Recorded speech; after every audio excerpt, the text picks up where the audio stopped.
Okay, so we will make a start now. My name's Tony Goodyer. I am Membership Communications at AIMS, the Association of Independent Meat Suppliers. Regrettably, we were going to be joined by Vlad from H.G. Blake, but unfortunately his daughter's ballet class was changed and he has to take her there. But Craig is more than suited for doing the full presentation for abattoirs on Bluetongue. So thank you for joining us. We are recording the webinar and it will be circulated not only to those who are on the call, but those who have registered for the call but can't make it this evening in the next 24 hours. This is, as it says on the screen, our 6th technical update. We are actually going to be pausing, so there won't be one on alternative Wednesdays for a while. In fact, the next one is scheduled for the 17th of April. However, that said, if matters change at all, the vector period is low at the moment, but if matters change at all, then they will reinstigate the Bluetongue webinars and information will be sent out via AHDB. So if you're not signed up for the AHDB updates or the ruminant health and welfare updates, please do sign up. You'll find the information on the AHDB website. We will be passing in a moment over to Gordon, who's going to kick off from Defra. And please put your questions into the question box, which, if we go on to the next slide, this is how you ask a question. As you can see, there's a white arrow in an orange box on your screen. You are all muted. Find the box as you go down the page which says show control panel. That will bring up the question box and type in your question. You can also put something into chat as well if you want, and Sheila from AHDB will be running through the questions. And I suggest that if you have any questions specifically for Gordon, that we do a Q&A straight after Gordon's presentation and then another one after Craig's presentation. So next slide, please, Yana. So we'll pass to Gordon in a moment, but in the meantime, just a couple of words about the Association of Independent Meat Suppliers. We are the UK's largest post-farm gate trade body representing the abattoir and licensed cutting plant sector. A lot of you on this call may not know that your parent companies are members of AIMS, because most abattoirs are members of AIMS. But you can find out more information about us on our website at www.aims and then the numbers 2001.co.uk. So without further ado, I'm going to hand you on to Gordon, who's going to give us the latest situation update on Bluetongue. Gordon. Yeah, good evening, everyone. I've just got a single slide, so just to run through the current situation. So as you all know, the first case of Bluetongue since we declared freedom in 2011 was found on the 10th of November in Kent, and we subsequently found other cases in the Norfolk-Suffolk area. We've put in place those 2 temporary control zones, both of which were extended as we found further cases in the area. As of today, we found 123 infected animals, all confirmed with BTV3, so the serotype 3, and the vast majority of them were in cattle, so 116 cattle, 7 in sheep, on 73 different premises. And when we say premises, I mean locations, so discrete locations with 56 different keepers. I guess that also translate to 56 different holdings. All of these were detected through surveillance, either through the annual Bluetongue survey, which picked up the initial cases in Kent and Norfolk, or through the temporary control zone surveillance, or through tracings of positive premises or premises where positive animals were found. We've not seen any apparent clinical signs in any of those 123 animals. And obviously, those of you that have listened in to presentations, previous presentations, will know that's very different from the situation in the Netherlands. The 2 temporary control zones have now been lifted, and it's still true to say that there is no evidence of current circulation in the UK midge population, and we're in this period now called the seasonally vector low period. So midge activity is either absent or very much reduced, and although temperatures are a little bit milder, temperatures mean that there's a very low risk of transmission through vectors. So the remaining risk, if you like, are from what we call higher risk animals. So those are pregnant females. So that's the risk there is maternal transmission. So you can get offspring being born infectious. So positive animals being, so let's say a calf's born positive and could be bitten by a midge and kick things off again, or entire males. And these can infect females that they either serve through natural service or through AI. So anything that we've found that's positive and is a pregnant female or an entire male remain under restriction. And there's a handful or so of other premises where we haven't finished surveillance that were in one of those temporary control zones, and we haven't finished surveillance. Those are just where there hasn't been the opportunity yet to finish them off. As I say, very few numbers of animals left. And I guess linking to the other session, we now have 13 abattoirs which are designated to receive animals either from those restricted premises or in the future from zones. So I think, Tony, that really is the situation as we are now. And yeah, happy to take any questions.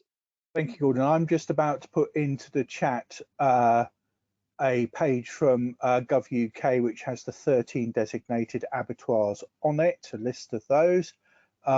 But we are quite keen to see other abattoirs become designated, if possible, please, simply because we don't know what may happen in the future, and it's better to have abattoirs designated and ready to run than having to build up a sudden splurge of people all wanting to be designated simultaneously.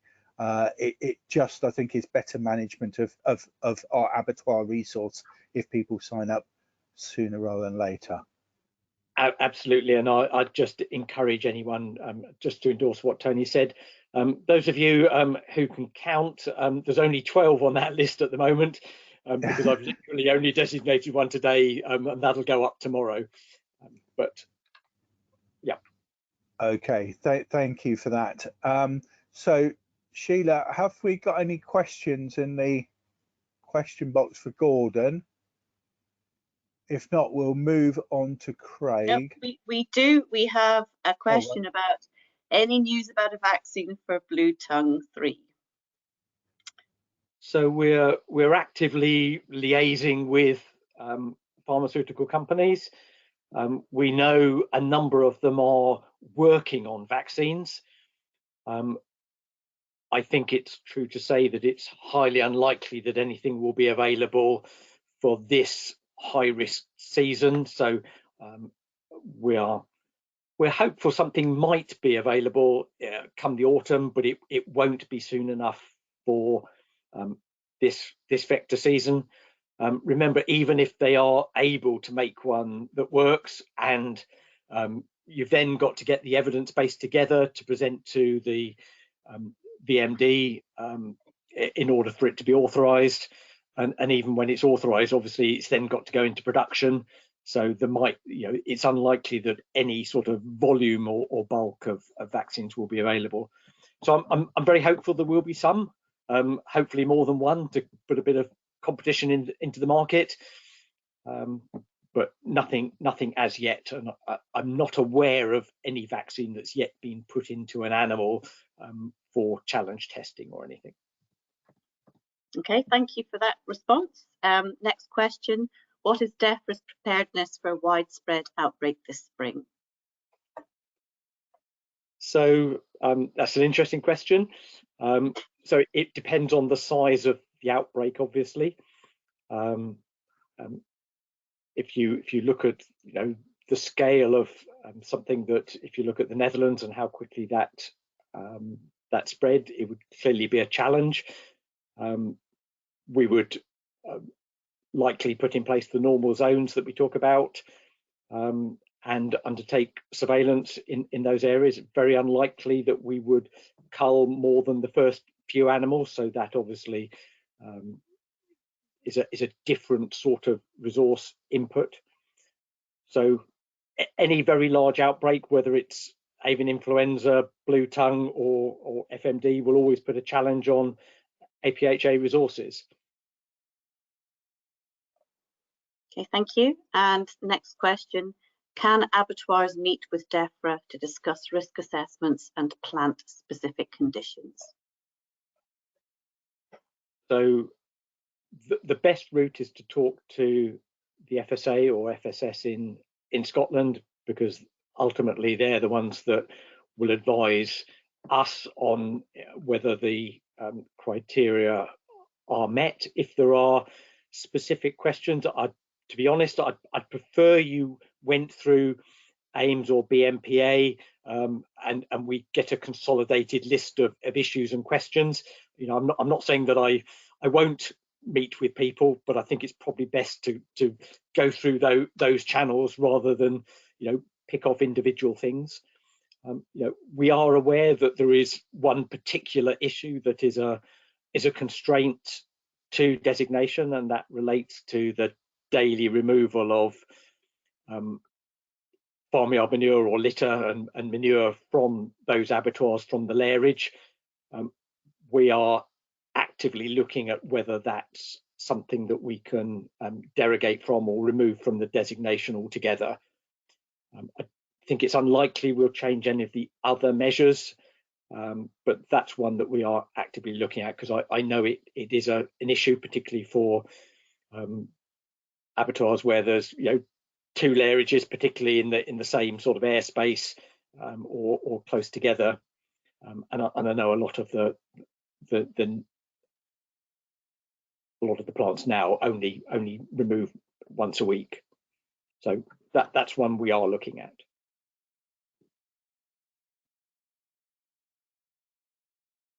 Probably need to pick these up after Craig's session, but I think you're muted, Sheila. Sheila? Apologies, sorry, I turned my microphone off. We have another question, but maybe we want to leave that towards the end. It's specifically about how you would treat sheep with Bluetongue. Okay, so we'll leave that one till the end. Do please keep your questions coming in, and we'll hand it on to Craig if he'd like to turn on his camera so we can see you. There we go. Fine, Craig.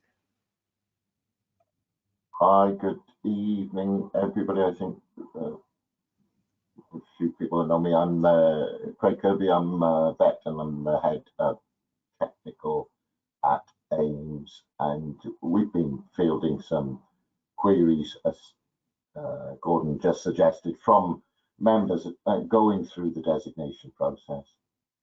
And at the beginning of this outbreak, there were a few that needed fairly rapid designation to process animals from the zone in Kent, in particular at the start. I don't have any slides. I'm just going to talk through the approval process from our perception of it. So I'm not speaking on behalf of government or the FSA or anything. It's just the resources that are available to us all.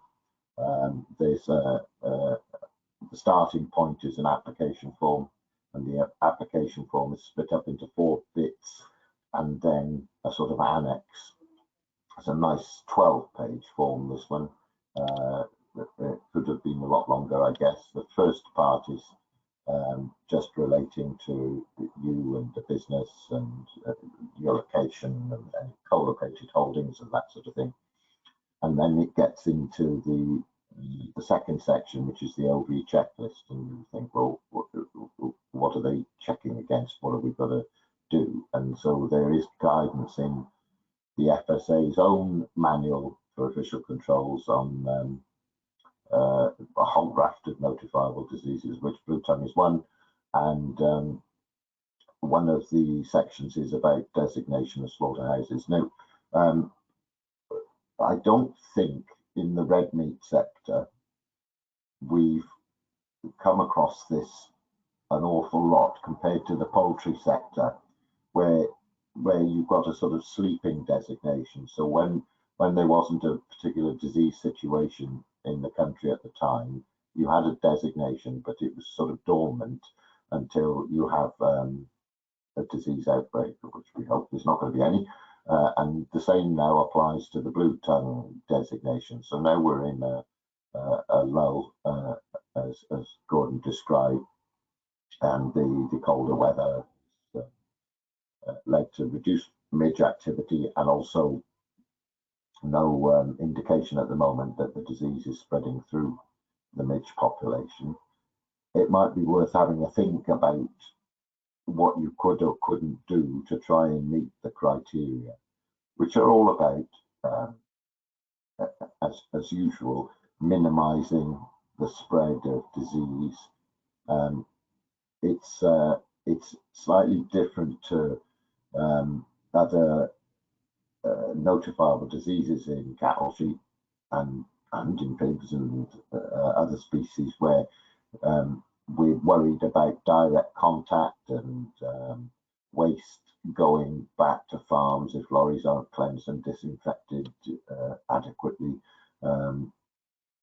Because this is a vector-borne disease, so you need the midge to spread it.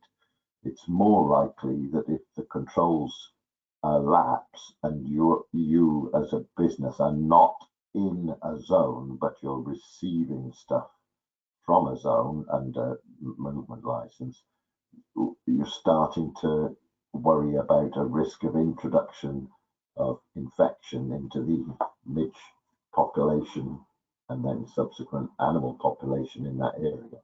So there's a whole host of factors that the approval wants to try and control.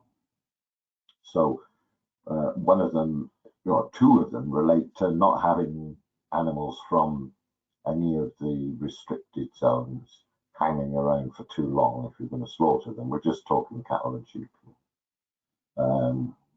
So you need to sort of formulate some sort of process. Firstly, the movement license itself that allows them to move to slaughter from a restricted zone has a condition in it relating to the hours at which animals can be moved to slaughter. They call it the dusk rule. The movements have got to be completed and the animal slaughtered 2 hours before dusk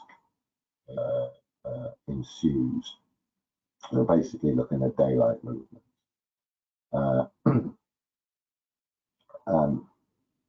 There's a series of controls that you're required to put in place that are, some are biosecurity measures that I would hope you already have with respect to how livestock vehicles are handled and cleaned out afterwards, after delivering to you. And but there's also ones that take it a bit further. In there's as Gordon hinted, the requirement to clear the manure or the dung or whatever straw bedding from the lairage on a daily basis. Now there's we did have some problems with this during the the approval process, because some abattoirs were 3 species, and we're trying to find a way to keep some livestock alive overnight for the following days, kill pigs in particular, which would mean that you couldn't completely clean out and disinfect those parts of the lairage. So we worked together with a few of the members at looking at areas where susceptible animals that had been coming from a disease zone, they would only go into certain parts of the lairage, not that the midges could see any particular barrier. But I don't think we finally got that up and running, and maybe we can talk a bit more about that when we get to the Q&A. As Gordon said, the daily removal of muck and bedding and stuff like that is also a requirement, which some people find quite easy to deal with and others don't. Cleansing and disinfection as usual during a disease situation. And then there was the other unusual one that came up, and there was quite a bit of toing and froing about ways to handle this, was the use of an insecticide in the lairage after susceptible animals from a restricted zone had been slaughtered, and that was going to cause some problems for some people in, spraying potentially toxic chemical around. None of the liquid insecticides, I think you'll agree, are particularly nice things to go waving around in the lairage and your staff coming into contact with them. And I think it was accepted quite early on in this outbreak then that the electronic means of controlling flying insects, insecticutors and the like at strategic places around the lairage would serve the purpose and save you having to use these quite potent insecticides.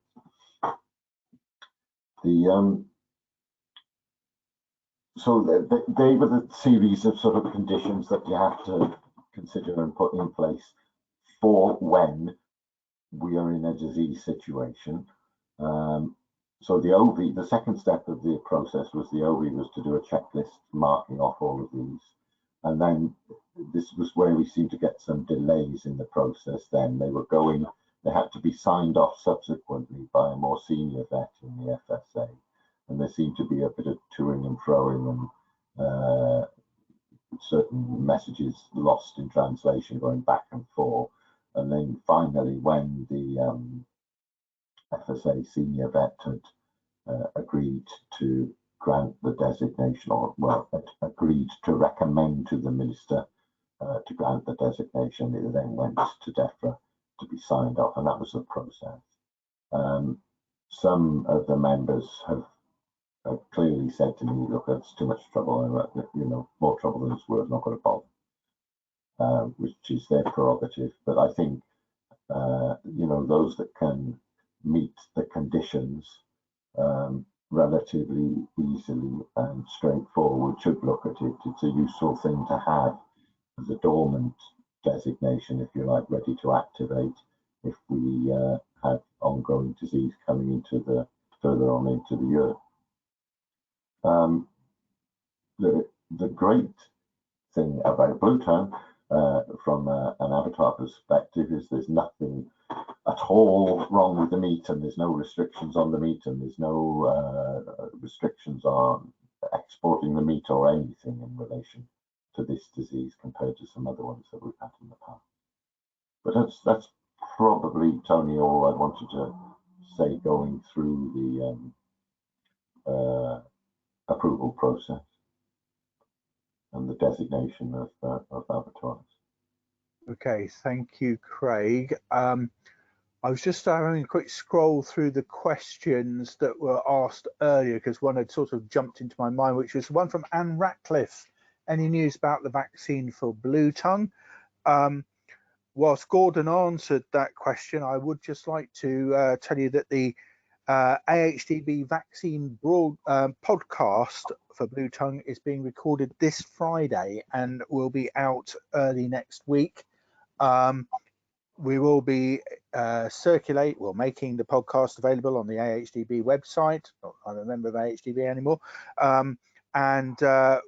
No doubt anybody who's attended tonight's webinar will also be sent a reminder that it is that podcast is available. So Sheila, have we got any questions for Craig? And if not, I do have a question, which I'm happy to fire away while Sheila fires up the question panel, which is we've mentioned about abattoir waste, both in Gordon's presentation and in yours, Craig. As we know, the government have provided grant money for slurry and waste storage for farms, but they've been reluctant to offer it for abattoirs. And do you, Craig, or do you, Gordon, think that it would be a good idea if we perhaps go back to the government and suggest that from a biosecurity point of view, they perhaps may want to look at slurry storage grants for abattoirs moving forward, in order that should we have issues like Bluetongue, not only as we have now, but in the future, we at least have areas on site where waste can be cleared away too. I hope that made sense. I think it would be quite sensible if support is available, but it will. My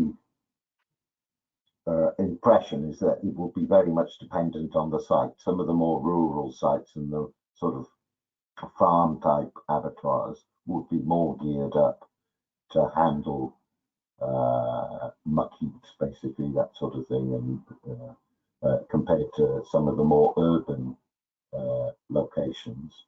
Yeah, I don't think it would be a blanket everybody can and let's go for it type thing.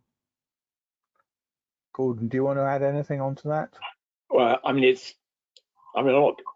not my policy area, so I don't know what discussions have already been had in that space. I suppose in the context of Bluetongue, to be honest, I'd sooner it was off the site straight away, because whilst what we're looking to do is to break the midge cycle. So the midge will take a blood meal, it'll go and lay its eggs in a dung heap somewhere, and then about 10 days later those eggs will hatch out and it'll create more midges. They won't be infected midges, but the more midges you've got there, the more opportunity you've got of a midge in the vicinity of that to go and bite a cow that might be infected. So personally, for Bluetongue, I'd much sooner it was off the site and somewhere way away, but clearly you need the infrastructure to be able to clean out and put it in bins or whatever to get it off shot. So I'd certainly not step in the way of anyone if there were those grant aid facilities. I think it's slightly different for other diseases where absolutely I'd want daily cleaning out. So whilst I might be prepared to look at the risk of manure building up over the course of a week or so for Bluetongue, I certainly wouldn't want that if it were foot and mouth disease, for example. So I think we mustn't just think through the lens of Bluetongue for this. So okay, that's a really good point, Gordon. Thank you. I'll bear that in mind when I put my lobbying hat on. Sheila, do we have any other questions? We do. Fantastic. Far away. This is one for Gordon. Given that it is widely expected that an outbreak of Bluetongue is pretty much inevitable in the UK this spring, should there be additional resources allocated by Defra now? This would enable them to take advantage of the time given by the low vector period to put plans, training and resources in place, rather than being blindsided by it, as happened in the Netherlands last year. Yeah, so I think we are clearly looking at what it might look like and looking to put in place those plans. Obviously, there's a balance between having a standing army of people hanging around waiting for something to happen that may not happen until later on in the year, but equally we need those surge ramp up plans to deliver a response. So yes, we are actively looking at that and sharing that sort of information. There has been a visit over to the Netherlands to do some learnings from the Netherlands in order that UK preparedness can be advanced. I think that was run by the National Farmers Union and John Royal, and I will make it. I've made a note here. I will find out if they've done a paper or anything like that on their visit, podcast or anything else, and we'll make sure that gets added onto the notes for tonight's meeting. Okay, then there was the question that had been I mentioned previously about how would you treat sheep with Bluetongue? Quite a big question. Yeah, I guess I'm not sure what, when you say treat, I mean, obviously, you know, sheep are, if we follow the Netherlands experience, the ones most likely to have the most severe, you know, disease clinical presentation. I think, you know, if we do get that right out or right up from the NFU, from what I've heard from colleagues in the Netherlands, if you do get sheep and they are showing severe clinical disease, they may not recover, and so sometimes, you know, euthanasia is actually, on welfare grounds, is the most appropriate way. But you know, that's clearly a veterinary judgment, and you need to talk to your private vet about that. But I don't think there is, you know, there are some. I mean, there is no treatment as such. I think it's more, you know, managing the situation. So I think you need to talk to vets about that. We wouldn't treat sheep any differently to cattle in relation to the risk factors. So, you know, sheep would still be able to move direct to slaughter to a designated abattoir. You know, sheep would still be able to move under license in the same way as cattle would be able to move under license, you know, low risk moves. You know, as far as we're concerned, a pregnant sheep is just as high a risk of giving birth to an infected lamb as a pregnant cow is to an infected calf. And similarly, you know, rams are just as much of a risk of spreading disease as a bull is. I guess slightly fewer higher rams as such rather than higher bulls, but you know, germinal products from sheep are just as high risk as germinal products from cattle. I'm not quite sure what the question was actually aimed at, so if there's a follow-up or want a bit more clarity, I'm happy to do so, but obviously it wouldn't be right for me to comment on veterinary matters. So that's actually the end of the questions that we have so far.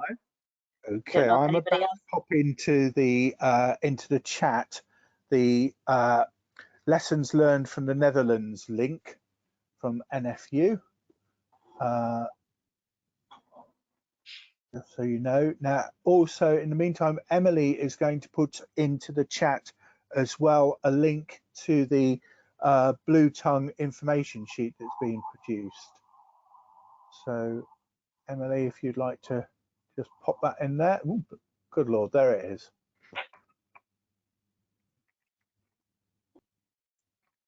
So if you'd like to click on that, download it.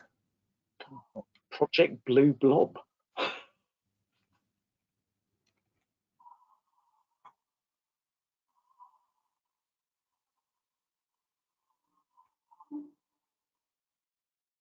So it's going to take me a moment to type this out.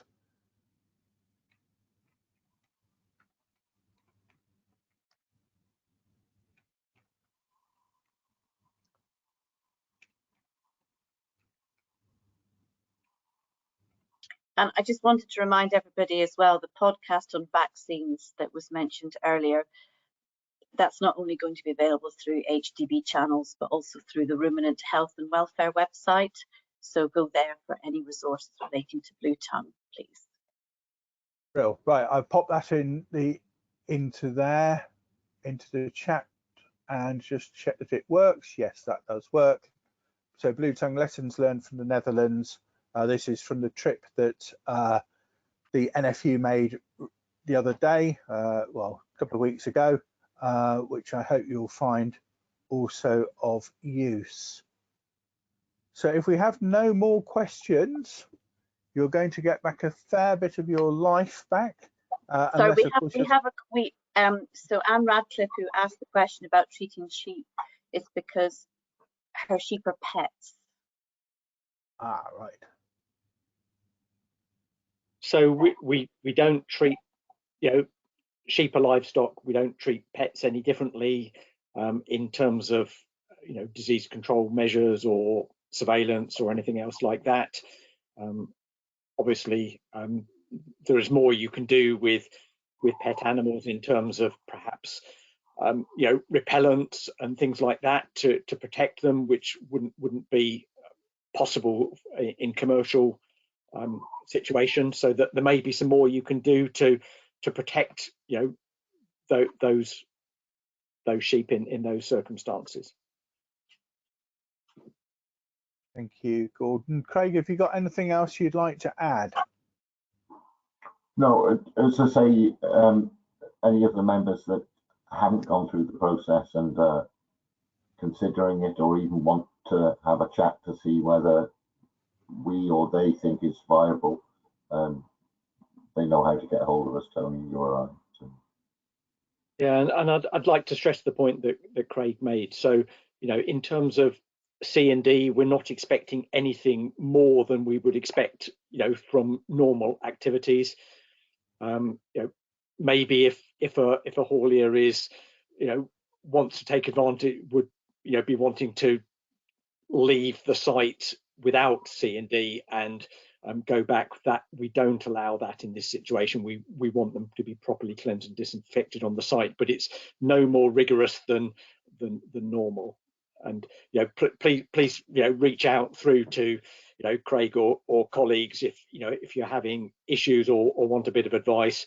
Always good just to get those any issues that are consolidated, and I can have a chat to Craig or Tony offline and resolve them for the good of everyone, rather than having lots of one-to-one. So yeah, I mean, Craig and myself are literally always available, so you can contact us through the AIMS website, or you can actually contact us through AIMS on X, formerly known as Twitter, if you wish.